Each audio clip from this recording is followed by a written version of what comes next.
ரெண்டு பேரும் என்ன நினைச்சிட்டு இருக்கீங்க?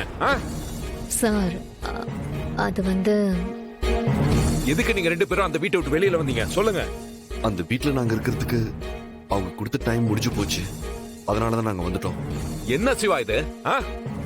என்கிட்டயே இதை இவ்வளவு தைரியமா சொல்றீங்க? அதான் சார் உண்மை.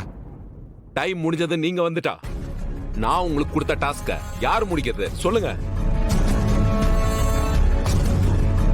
நான் உங்களை அந்த வீட்டுக்கு அனுப்பினதே கபிலன் மூலமா அந்த வர்மாவை பிடிக்கணும்ன்ற டாஸ்க்குக்காக தான். நீங்க என்னன்னா டைம் முடிஞ்சதுன்னு சொல்லி இப்போ அங்க இருந்து வந்திருக்கிறது உங்களோட பர்சனல் ரீசனுக்காக. நான் உங்களோட பர்சனல் ரீசனுக்கு மதிப்பு கொடுக்கறேன், இல்ல நல்லா சொல்லல. ஆனா நீங்க ரெண்டு பேரும் சராசரி ஆளுங்க இல்ல, போலீஸ் ஆபீசர்ஸ். அத நீங்க மறந்துட்டீங்களா?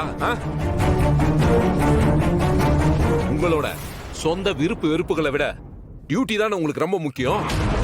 ஏடி, உன் அம்மா வெளி உலகத்துக்கு எப்படியோ எனக்கு தெரியாது. ஆனா உன்னையும் என்னையும் பொறுத்த வரைக்கும் அர்ச்சனா ஒரு நேர்மையான போலீஸ் ஆபீசர். அவங்க உயிரை விட்டது தான் கடமைய பெருசா மதிச்சதுனாலதான்.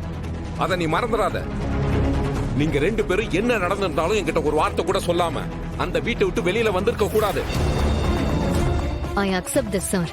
அங்கிருந்து கிளம்ப முடிவு பண்றதுக்கு முன்னாடி உங்ககிட்ட இன்ஃபார்ம் பண்ணிருக்கணும் தான். ஆனா அங்கிருந்த சிச்சுவேஷன் எங்களை அந்த அளவுக்கு யோசிக்க விடல. We are very sorry for that sir. ஆனா இதனால நம்ம டாஸ்க நாங்க முடிக்க மாட்டோம் நினைச்சிட வேண்டாம் சார். அதை முடிக்கிறது எனக்கு எவ்வளவு இம்பார்ட்டன்ட்னு உங்களுக்கே நல்லா தெரியும். நாங்க எங்க இருந்தாலும் கபிலனோட ஒவ்வொரு ஆக்டிவிட்டிஸையும் நாங்க ஃபாலோ பண்ணிட்டே தான் சார் இருக்கோம். கூடிய சீக்கிரமா நாங்க அவன் மூலமா வர்மாவை பிடிப்போம். எங்க அம்மா மேல இருக்கிற பழிய நான் கண்டிப்பா துடைப்பேன். இங்க பாருங்க, உங்க ரெண்டு பேர் மேலயும் எனக்கு பெரிய நம்பிக்கை இருக்கு. ஆனா இப்போ இருக்கிற நிலைமை கொஞ்சம் சரியில்லை. அர்ச்சனாவை பத்தி நியூஸ் எல்லாம் மறுபடியும் வெளியில வந்ததுனால நம்ம டிபார்ட்மெண்ட் மேல பெரிய பிளாக் மார்க்கே விழுந்திருக்கு. அந்த வர்மாவை பிடிச்சாதான் அதுல இருந்து நம்ம வெளியில வர முடியும். Sure sir. Siva, sorry. I can understand your situation. It's okay sir. Okay.